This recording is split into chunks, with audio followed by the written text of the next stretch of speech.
العليم من الشيطان الرجيم. بسم الله الرحمن الرحيم.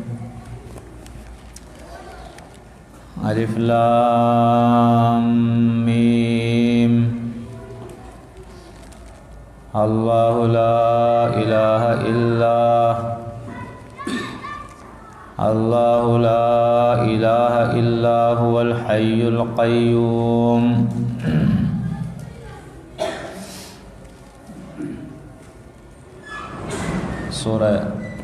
سورہ آل عمران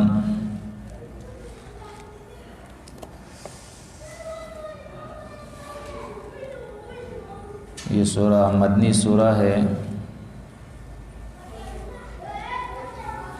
ترتیب کے لحاظ سے قرآن کی تیسری سورہ ہے.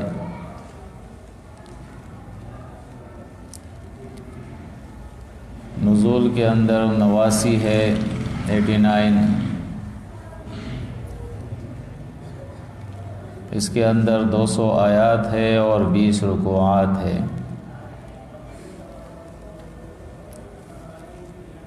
اس سے پہلے سورہ بقرہ کے اندر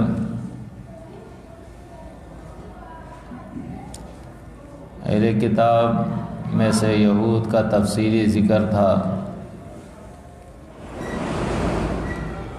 کہ ان پر اللہ رب العزت نے کتنے احسانات کیے تھے. اس کے باوجود وہ اللہ کی نافرمانی کیا کرتے تھے، یہاں تک کہ شرک کے اندر ملوث ہو گئے تھے. انبیاء اور حق پرستوں کو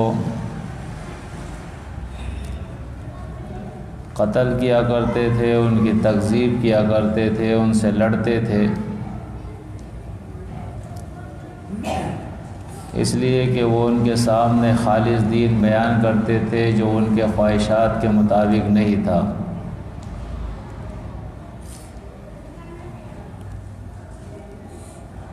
سورہ کے آخر میں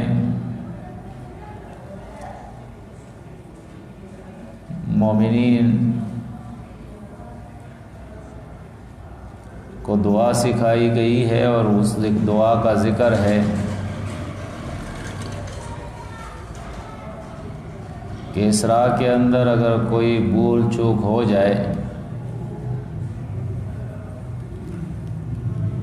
تو اس کے لیے اللہ سے مغفرت کی دعا کرو، بخشش کی دعا کرو.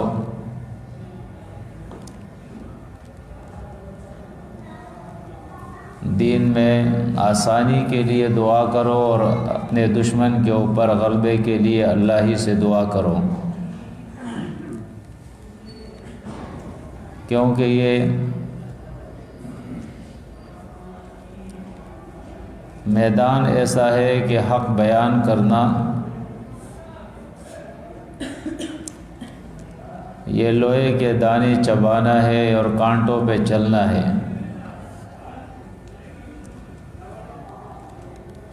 تو اس سورہ کے اندر، سورہ آل عمران کے اندر اہل کتاب کے دوسرے گروہ کا ذکر ہے جو نصارہ ہے. اس سورہ کے اندر بھی اثبات توحید اور رد شرک ہے. اہل کتاب کے شبہات اور ان کا ازالہ اور ان کے جوابات ہیں. عقلی، نقلی اور وحی دلائل اس کے لیے بیان کیے گئے ہیں.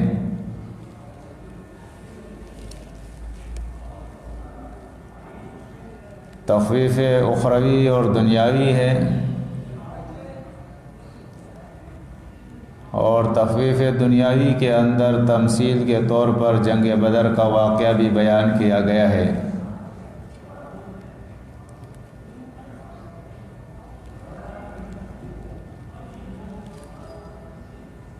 اسی طرح اس سورہ کے آخر میں بھی مومنین کے دعا کا ذکر ہے.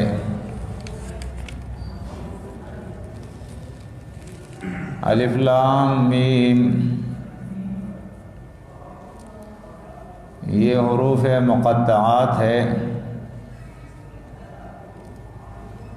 یعنی الگ الگ حروف ہے اور ان حروف کا مقصد اور معنی اللہ ہی جانتا ہے۔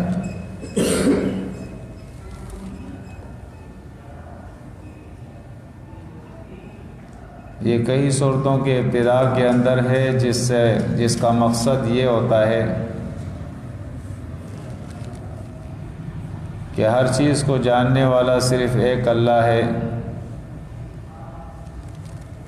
اور جس چیز کا علم اللہ نہ دے تو کوئی نہیں جانتا۔ جیسے یہ حروف ہے، اللہ نے اس کا علم نہیں دیا تو مخلوق نہیں جانتی۔ جیسے کہ ملائکہ کے سامنے کچھ چیزوں کو پیش کیا گیا اور پھر کہا گیا انبئونی باسماء ہؤلاء، کہ ان چیزوں کے نام بتاؤ۔ تو جواب میں انہوں نے یہی کہا تھا قالوا سبحانک لا علم لنا الا ما علمتنا انک انت العزیز الحکیم، اے اللہ تو پاک ہے کمزوری اور شریکوں سے، ہم نہیں جانتے مگر وہی جو تو نے ہمیں سکھایا ہے۔ تو اللہ کے سکھانے کے بعد انسان سیکھتا ہے، اس سے پہلے اسے کچھ نہیں آتا۔ اللہ لا الہ الا ہو،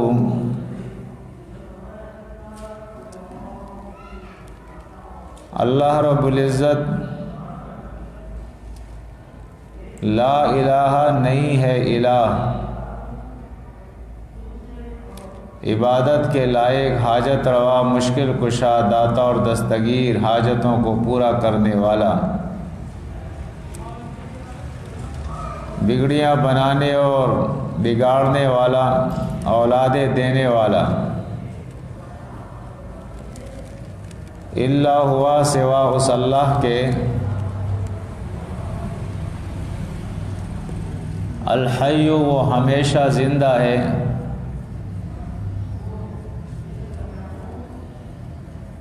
ہمیشہ سے ہے، ہمیشہ رہے گا، ہمیشہ تھا۔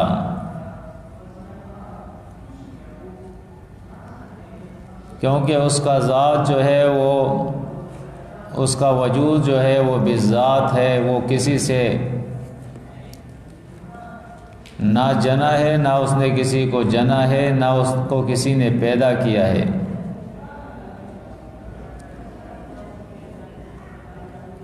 باقی سب مخلوق ہے، اللہ رب العزت نے ان کو پیدا کیا ہے، لیکن اس کو کسی نے نہیں بنایا، وہ خود سے ہے، ہمیشہ سے ہے، اول بھی وہ ہے اور آخر بھی وہی ہے۔ القیوم ہر چیز کی نگرانی کرنے والا ہے، کائنات کا نظام چلانے والا ہے۔ نزل علیک الکتاب نازل کیا ہے اس نے کتاب تیرے اوپر اے نبی، بالحق کے حق کے ساتھ، یعنی اظہار حق کے لیے، تاکہ لوگوں کے سامنے حق آ جائے۔ یعنی یہ کتاب اس لیے نہیں نازل کی گئی ہے کہ اس سے ختم قرآن کیا جائے، تعویذ لکھا جائے، یا اس سے دم کیے جائے، یا اس سے کاروبار کیا جائے۔ یہ تو اس لیے اللہ نے نازل کی ہے تاکہ حق ظاہر ہو جائے۔ مصدقاً تصدیق کرنے والی کتاب ہے، سچائی کرنے والی کتاب ہے، لما ان کتابوں کی بین یدیہ جو اس سے پہلے تھے، یعنی زبور ہے، تورات ہے، انجیل ہے۔ وَأَنزَلَ التَّوْرَاةَ وَالْإِنجِيلَ، اور اللہ رب العزت ہی نے نازل کیا ہے تورات اور انجیل۔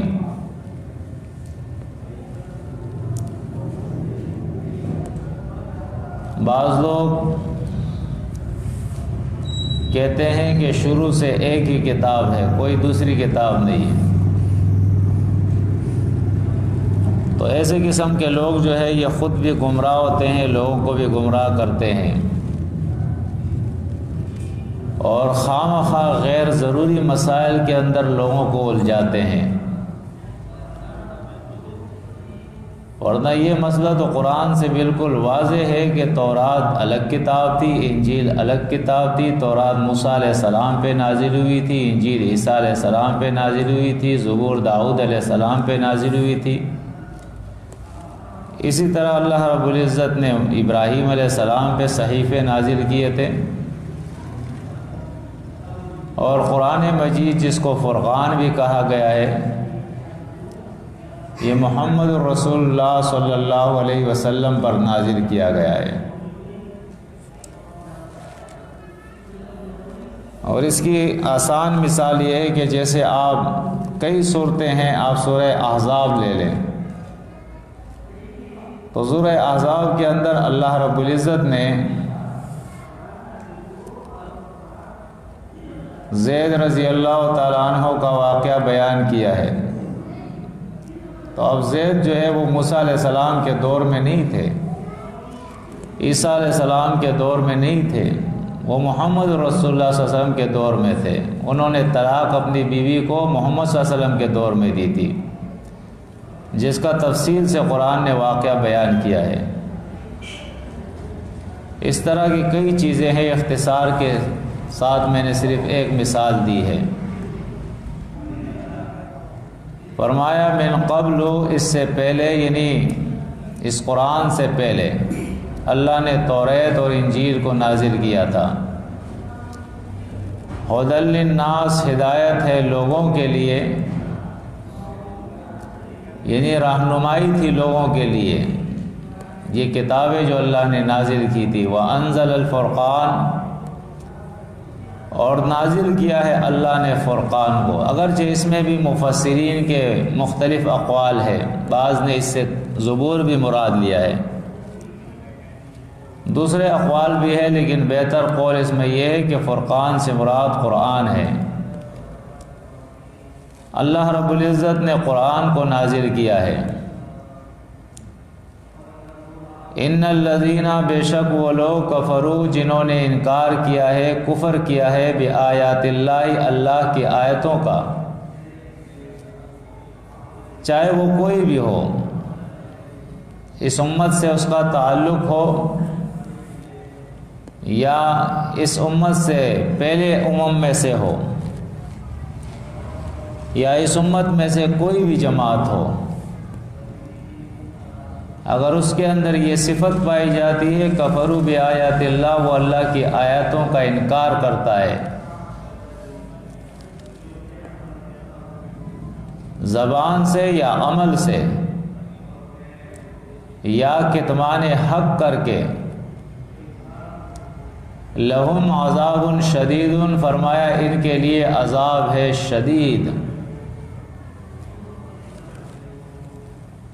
قرآن مجید اس مضمون کو بڑے شد و مد کے ساتھ ذکر کرتا ہے، کیونکہ قرآن کا مقصد ہی اختلافی مسائل کا حل نکالنا ہے، فیصلہ کرنا ہے، حق کو واضح کرنا ہے، حق اور باطل کے اندر فرق پیدا کرنا ہے۔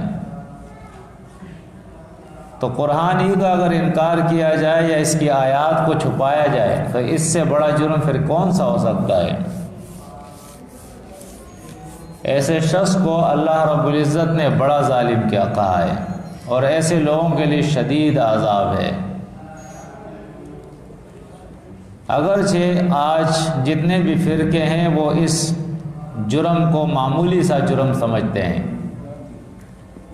اپنے رائے سے خیالی تفسیریں کریں گے،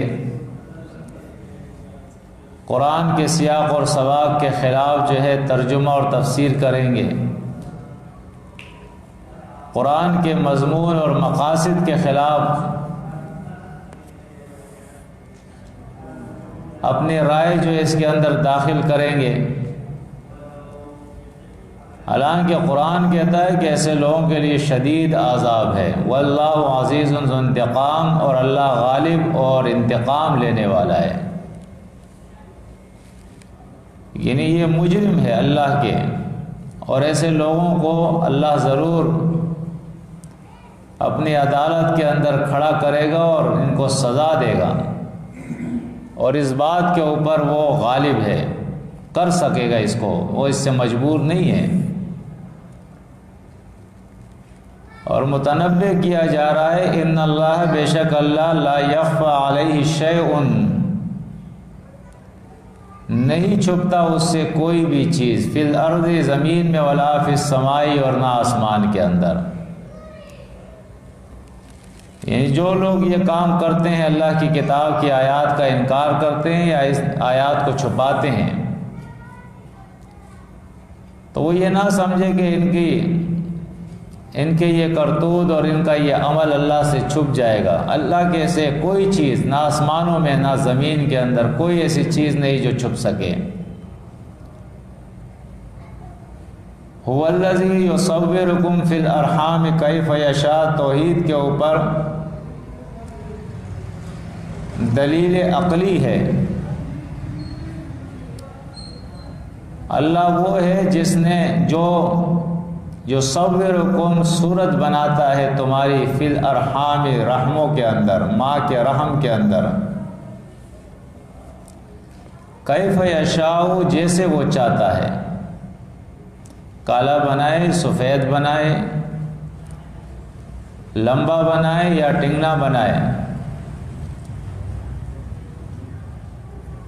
اس کی ناک بڑی بنائے، چھوٹی بنائے، یہ اس کی مرضی ہے۔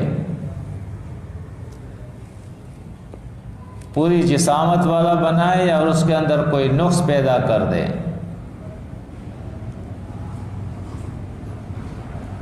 یہ اس کی قدرت ہے، اس کی طاقت ہے، اس کا کام ہے۔ لا الہ، نہیں ہے الہ، یعنی ماں کے پیٹ میں صورت بنانے والا۔ آج کثرت سے یہ لوگ کلمہ پڑھتے ہیں لا الہ الا اللہ، لیکن نہیں سمجھتے کہ لا الہ الا اللہ کے کیا معنی ہیں۔ کبھی درگاہ پہ جھکیں گے، کبھی پیروں پہ جھکیں گے، کڑوں اور چھلوں پہ عقیدہ رکھیں گے، نظر سے ڈریں گے، جادو سے ڈریں گے، یا رسول یا علی مدد کے نعرے لگائیں گے، اولادوں کے لیے درگاہوں پہ جائیں گے، تعویذ لیں گے۔ حالانکہ قرآن مجید لا الہ الا اللہ کا جو معنی بیان کرتا ہے وہ یہ ہے کہ اس کے علاوہ کوئی خالق نہیں ہے، کوئی بیٹا اور بیٹی دینے والا نہیں، کوئی مشکل سے نکالنے والا نہیں۔ زیادہ تفصیل سے جو ہے سورہ نمل کے اندر اس کا معنی اللہ بیان کرتا ہے، وہ آئیں گے انشاءاللہ۔ العزیز، وہ غالب ہے، الحکیم، حکمتوں والا ہے، یعنی اس کے ہر کام کے اندر حکمت ہے۔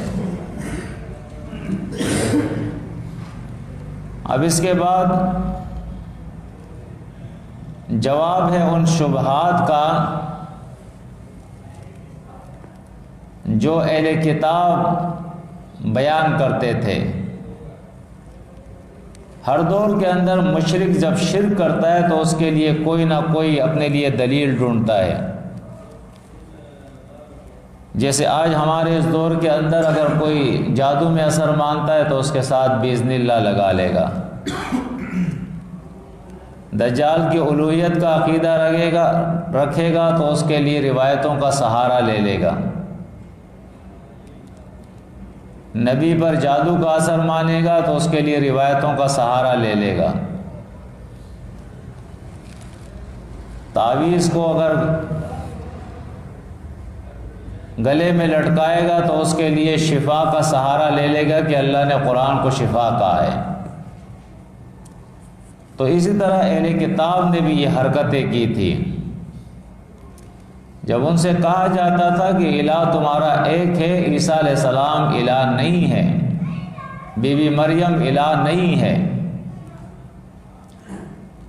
نہ اللہ نے کسی کو جنا ہے، نہ اللہ کسی سے جنا ہے، نہ اس کی بیوی ہے، وہ وحدہ لا شریک ہے، تو جواب کے اندر محدثین نے اور مفسرین نے وہ واقعہ بھی بیان کیا ہے کہ جب نبی کریم صلی اللہ علیہ وسلم کے پاس نجران کا ایک وفد آیا تھا 60 افراد پہ مشتمل کہ ہم سے مناظرہ کرو، تو ان کا مناظرہ کیا تھا؟ اسی قسم کی تو باتیں تھی کہ دیکھو قرآن مجید جو کتاب تم پیش کر رہے ہو، اسی کتاب کے اندر تو ہے ان اللہ یبشرک بکلمۃ منہ، کہ یہ اللہ کا کلمہ ہے، یہ عیسیٰ علیہ السلام روح منہ، یہ اللہ کی طرف سے روح ہے۔ میں ایک کلپ ایک کرسچن کی سن رہا تھا جو کہہ رہا تھا کہ دیکھیں اللہ روح ہے، یعنی اتنا تو وہ جاہل تھا کہ اس کو یہ پتہ نہیں تھا کہ اللہ روح نہیں ہے، روح اللہ کا امر ہے۔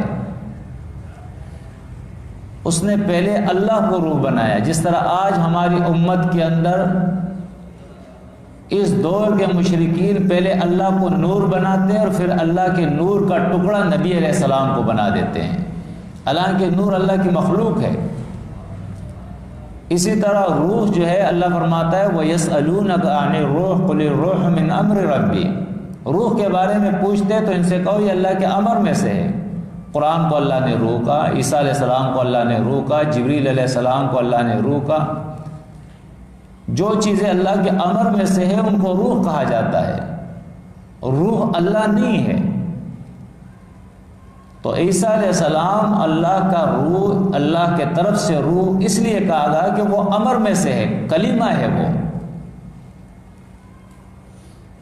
اور اس کی مثال اللہ رب العزت نے اسی سورہ آل عمران کے اندر بیان کی ہے، ان مثل عیسیٰ عند اللہ کمثل آدم،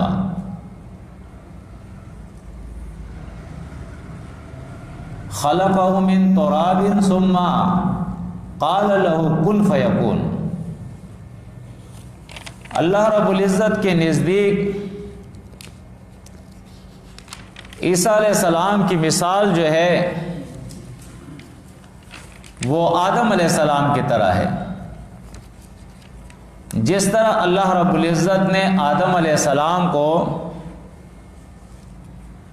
مٹی سے بنایا ہے، اور مٹی سے بنانے کے بعد، تخلیق کرنے کے بعد اللہ رب العزت نے کہا کن ہو جا فیکون، تو وہ ہو گیا۔ اسی طرح عیسیٰ علیہ السلام جو ہے بن باب اللہ رب العزت نے امر جو ہے اپنے امر سے حکم کیا ہے، اور بس وہ جو ہے بی بی مریم کے پیٹ کے اندر جو ہے، رحم کے اندر جو ہے بچے کی تخلیق ہو گئی ہے، اور اللہ رب العزت نے اس کو بغیر باپ کے پیدا کر دیا۔ تو اس سے مراد یہ نہیں ہے کہ الیاذ باللہ اللہ ہی اس کا باپ ہو گیا، اس لیے کہ کائنات کی ہر چیز اس کے امر سے ہے۔ اسی طرح وہ دوسری دلیل یہ پیش کرتے تھے کہ دیکھیں تمہاری کتاب ہی کے اندر ہے کہ عیسیٰ علیہ السلام نے کہا وَأُنَبِّئُكُم بِمَا تَأْكُلُونَ وَمَا تَدَّخِرُونَ فِي بُيُوتِكُم، کہ میں تمہیں بتاتا ہوں کہ جو کچھ تم نے کھایا ہے اور جو کچھ تم گھر میں چھوڑ کے آئے ہو۔ تو یہ تو غیب کی بات ہے، غیب کی بات تو اللہ ہی جانتا ہے، جبکہ قرآن میں ہے کہ عیسیٰ علیہ السلام جو ہے اپنے امت سے یہ کہا کرتے تھے کہ جو کچھ تم کھا کے گھر سے آئے ہو میں بتاتا ہوں تمہیں، اور جو کچھ تم گھر میں چھوڑ کے آئے ہو وہ بھی میں تمہیں بتاؤں گا۔ تو یہ نہیں کہ عیسیٰ علیہ السلام عالم الغیب تھے، اللہ کی صفت میں شریک تھے، بلکہ اللہ کی طرف سے وحی ہوتی تھی ان کو، اور وحی کے ذریعے وہ بتاتے تھے۔ جس طرح سورہ آل عمران ہی کے اندر اور اسی طرح سورہ جن کے اندر اللہ رب العزت نے اس مسئلے کو بیان کیا ہے کہ اللہ رب العزت جب ارادہ کرتا ہے تو نبیوں میں سے جس کے لیے وہ چاہتا ہے اس کو نبی بناتا ہے، اور نبی بنانے کے بعد اللہ رب العزت اس کے طرف جو غیب کی خبریں ہوتے ہیں وہ وحی کے ذریعے اللہ رب العزت اسے بتا دیتا ہے. جیسے سورہ آل عمران کے اندر ہے وَمَا كَانَ اللَّهُ لِيُطْلِعَكُمْ عَلَى الْغَيْبِ، اور نہیں اللہ کہ تمہیں اطلاع کرے غیب پر، وَلَكِنَّ اللَّهَ يَجْتَبِي مِن رُّسُلِهِ مَن يَشَاءُ، لیکن اس کے لیے اللہ انتخاب کرتا ہے اپنے رسولوں میں سے جس کے لیے وہ چاہتا ہے. تو اصل میں یہ قرآن مجید اس کو اطلاع علی الغیب کہتا ہے، انباء علی الغیب کہتا ہے. لیکن ہمارے دور کے اندر بھی آپ دیکھیں جو مشرک قسم کے لوگ ہیں وہ کیا کہتے ہیں کہ اللہ کا علم جو ہے وہ ذاتی ہے، اور نبیوں اور ولیوں کو جو علم غیب دیا گیا ہے یہ عطائی ہے. وہ عطائی کا نام دے دیتے ہیں، حالانکہ عطائی علم غیب کوئی نہیں ہوتا ہے. اللہ اپنا غیب کا علم کسی کو نہیں دیتا ہے. ہاں غیب کے علم پہ خبر دے دیتا ہے وحی کے ذریعے، اور پھر نبی اس کے اندر وما هو علی الغیب بضنین، وہ غیب کے اوپر جو ہے بخل نہیں کرتا ہے. جو کچھ اللہ کی طرف سے آیا ہوتا ہے بلغ، اللہ فرماتا ہے ان کو پہنچاؤ لوگوں تک، تو نبی پہنچا دیتا ہے. تو اگر وہی سے نبی عالم الغیب ہو گیا تو پھر تو امت بھی عالم الغیب ہو گئی، اس لیے کہ نبی نے چھپایا نہیں، وہی بات اپنی امت کو بتا دی ہے. اسی طرح اسی سورہ آل عمران کے اندر ہے کہ عیسیٰ علیہ السلام نے اپنی امت سے کہا انی اخلق لکم من الطین کایہۃ الطیر فانفخ فیہ فیکون طیرا باذن اللہ، کہ میں مٹی سے تمہارے لیے پرندے کی شکل بناتا ہوں، پھر اس میں پھونکتا ہوں، پھر وہ اللہ کے حکم سے جو ہے زندہ پرندہ بن جاتا ہے. تو دیکھو کسی چیز کے اندر زندگی ڈالنا، اس کو پیدا کرنا، اللہ خالق کل شیء، ہر چیز کا خالق تو اللہ ہے. لیکن عیسیٰ علیہ السلام بھی یہ کام کرتے تھے، حالانکہ یہاں ہے کہ اس کا کام اتنا تھا فقط اخلق لکم من الطین کہیئۃ الطیر فانفخ فیہ، بس. اب اس کا زندہ ہونا فیکون طیرا باذن اللہ، زندہ پرندہ بننا یہ اللہ کے حکم سے ہوتا تھا. عیسیٰ علیہ السلام نہیں کرتے تھے یہ. تیسری دلیل یہ کہ دیکھیں وَأُبْرِئُ الْأَكْمَحَ وَالْأَبْرَصَ وَأُحْيِي الْمَوْتَ بِإِذْنِ اللَّهِ، کہ میں مادرزاد زندوں کو صحیح کرتا ہوں، ابرص کے بیماروں کو صحیح کرتا ہوں، اور مردوں کو زندہ کرتا ہوں. دیکھیں یہ سارے کام، شفا دینا، مادرزاد اندھے کو جو ہے صحیح کرنا، بنا کرنا، یا مردوں کو زندہ کرنا، یہ تو اللہ کے سارے کام ہیں. حالانکہ اس کے ساتھ لفظ ہے بِإِذْنِ اللہ، یہ سب کچھ اللہ کے حکم سے ہوتا تھا. نبی کا تو صرف معجزہ تھا، جس طرح قرآن مجید کے اندر اللہ نے بیان کیا ہے، سورہ طٰہٰ کے اندر بھی، سورہ نمل کے اندر بھی، کہ موسیٰ علیہ السلام سے اللہ نے کہا کہ ہاتھ میں کیا ہے، اس نے کہا عصا ہے، اور بتا دیا اس سے پتے جڑتا ہوں، اس سے ٹیک لگاتا ہوں، اور میں نے اس کے اندر کام ہے جو عصا کے ہوتے ہیں. اللہ نے کہا زمین پہ پھینکو اس کو، جب زمین پہ پھینکا تو اس سے اژدہا بن گیا، سانپ بن گیا. موسیٰ علیہ السلام ڈر کے پیچھے بھاگے. اب دیکھیں اگر اس عصا سے سانپ بنانا موسیٰ علیہ السلام کا کام ہوتا تو موسیٰ پیچھے نہیں بھاگتا، ڈرتا نہیں.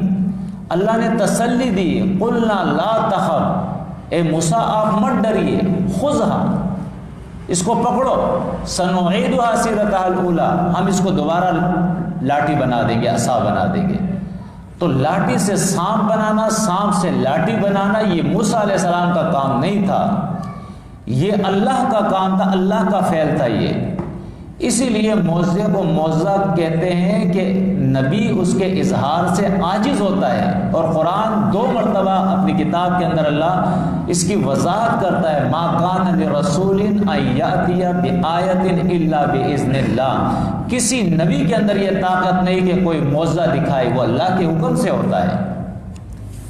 تو نصرانیوں نے کیا کیا کہ وہ چیزیں جو متشابہ قسم کی چیزیں تھیں، جس سے لوگوں کے اندر شکوک اور شبہات وہ پھیلا سکتے تھے، مسئلہ توحید کو وہ نقصان پہنچا سکتے تھے، شرک لوگوں کے اندر لا سکتے تھے، تو ان کا سہارا لے کے وہ یہ کام کرتے تھے۔ تو اللہ رب العزت نے اس بات کی وضاحت کی یہاں پہ، هو الذی انزل علیک الکتاب، اللہ وہ ہے جس نے آپ پر کتاب نازل کی اے محمد صلی اللہ علیہ وسلم، منہ اس کتاب میں سے آیات محکمات، آیات ہے جو اپنے معنی کے اندر مضبوط ہے، محکمات جو مضبوط کیے گئے ہیں اپنے معنی کے اندر، ہننا یہی آیات ام الکتاب، اصل کتاب ہے، یہ محکمات جو ہے یہ اصل کتاب ہے، وَأُخَرُ مُتَشَابِهَاتٌ، اور کچھ اور آیتیں اس قرآن کے اندر ہے جو متشابہات ہے، یعنی ملتی جلتی۔ متشابہات کے معنی ہوتے ہیں ملتا جلتا۔ مشتبہ کو بھی مشتبہ اس لیے کہا جاتا ہے کہ دو چیزیں آپس میں اتنی ملتی جلتی ہے کہ دیکھنے والا جو ہے وہ اس کے اندر ابہام پیدا ہو جاتا ہے، اس کے اندر شکوک و شبہات پیدا ہو جاتے ہیں۔ مثال کے طور پہ اگر ایک ماں سے دو بھائی ہیں اور دونوں کی صورت ایک ہی جیسی ہے، تو جب تک وہ سامنے ایک ساتھ کھڑے نہیں ہوتے ہیں تو آدمی اس میں فرق نہیں کر سکتا ہے کہ یہ زید ہے یا عمر ہے، جب تک وہ ساتھ کھڑے نہیں ہوتے، اس لیے کہ بالکل ان کی شکل ایک جیسی ہوتی ہے۔ تو قرآن مجید کی اس آیت سے اکثر لوگوں نے یہ معنی مراد لے لیا ہے کہ متشابہات سے مراد وہ ہے جو انسان کو جس کا علم نہیں دیا گیا، جس کا معنی وہ نہیں جانتا، جس کو سمجھتا نہیں ہے، حالانکہ ایسی بات نہیں ہے۔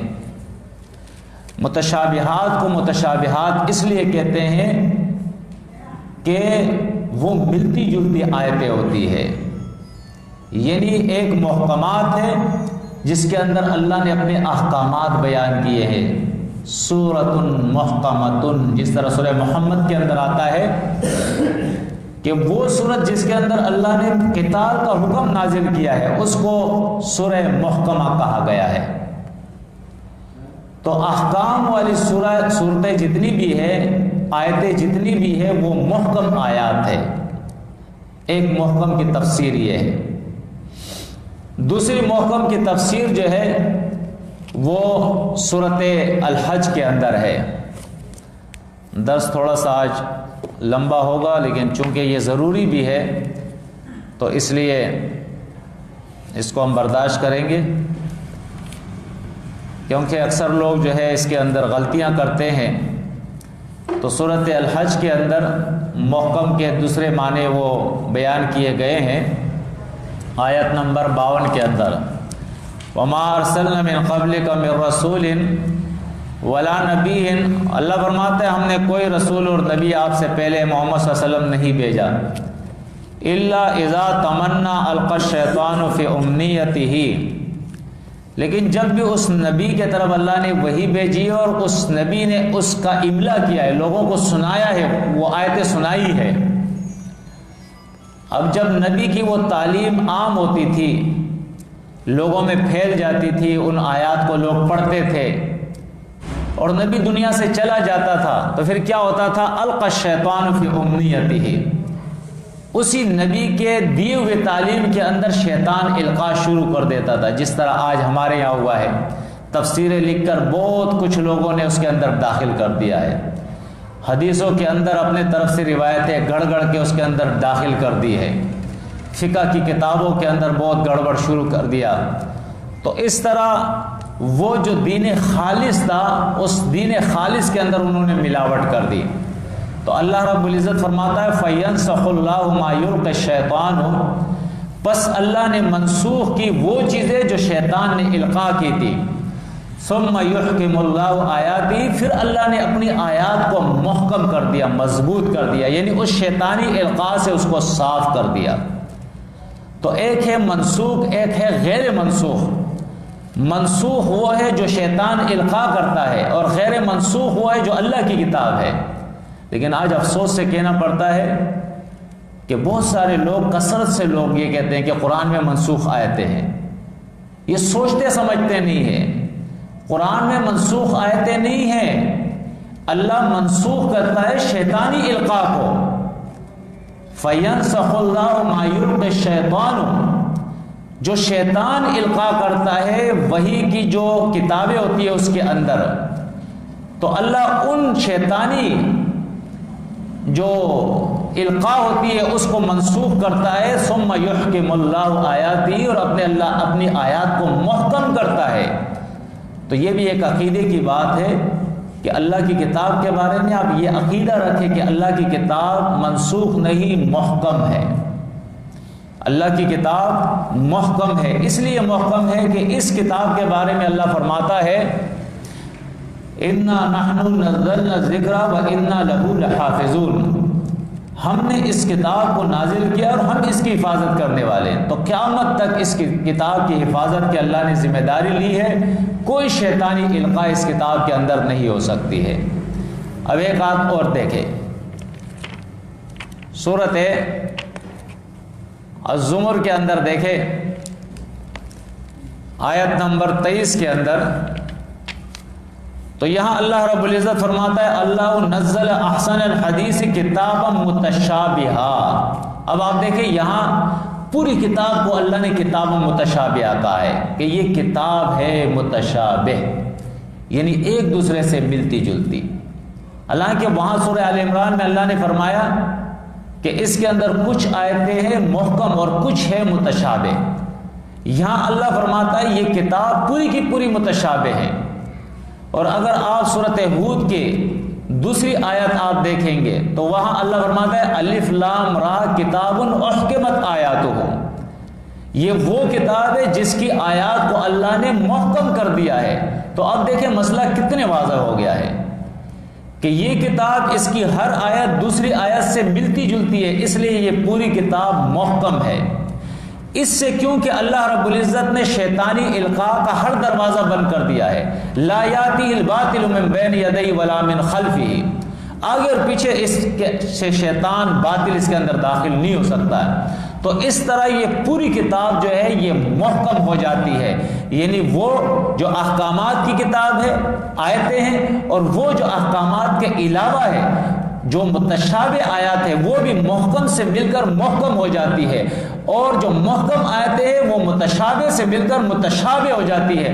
تو اس طرح یہ پوری کتاب محکم بھی ہے اور اس معنی سے ایک دوسرے سے ملتی جلتی ہے، اس میں اختلاف نہیں ہے، اس لحاظ سے یہ کتاب سب کی سب متشابہ ہے۔ اب آتے ہیں اپنے مضمون کی طرف کہ وہ اہل کتاب کیا کرتے تھے کہ محکم کو متشابہ سے الگ کر دیتے تھے، محکم کو متشابہ سے الگ کر دیتے۔ فَأَمَّا الَّذِينَ فِي قُلُوبِهِمْ زَيْغٌ، پس وہ لوگ جن کے دلوں کے اندر ٹیڑھ ہے، فَيَتَّبِعُونَ، پس یہ پیروی کرتے ہیں، ما ان آیات کی تشابہ منہ، جو اس میں سے صرف متشابہات ہے، یعنی احکامات والی آیتیں چھوڑ دیتے ہیں۔ جس طرح ہمارے یہاں بڑے مسائل جو ہے وہ